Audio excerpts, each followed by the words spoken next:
Dneska si jdeme nakoupit do shopu v Krusty. Jo, a mám tady, prostě si dívám. Už to neznáme. Jdeme si koupit tady Legendary, tady to jdeme koupit. Si jdu koupit teda. A nejdřív uděláme taktiku. A doufám, že mi z té Legendary padne kyťa.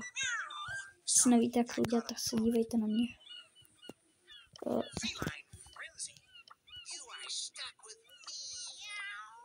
Tady to.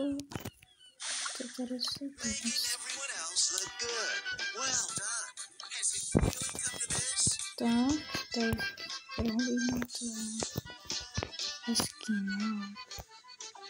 A jde to. Tak pro ty legendary startu. A je nějaká šance, že je větší šance, že vám padne zrovna ten braver. Je nějaká šance, že vám prostě padne. Je větší šance, že prostě padne ten. Prosím.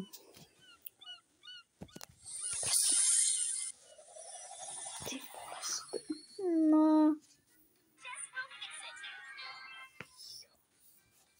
Ten je za 79 gemů. Já chtěl bravera. Nějakou šunku tady.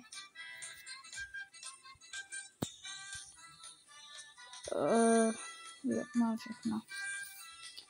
A tak si jdeme ještě koupit tady to. Třeba nám něco padne. Pojď mytik aspoň. Pojď mytik, legendary. Pojď legendarka. Prosím. Tomu nesmí. Já tam pin jako co, ten jsem pin nedostal? Nebo jako co?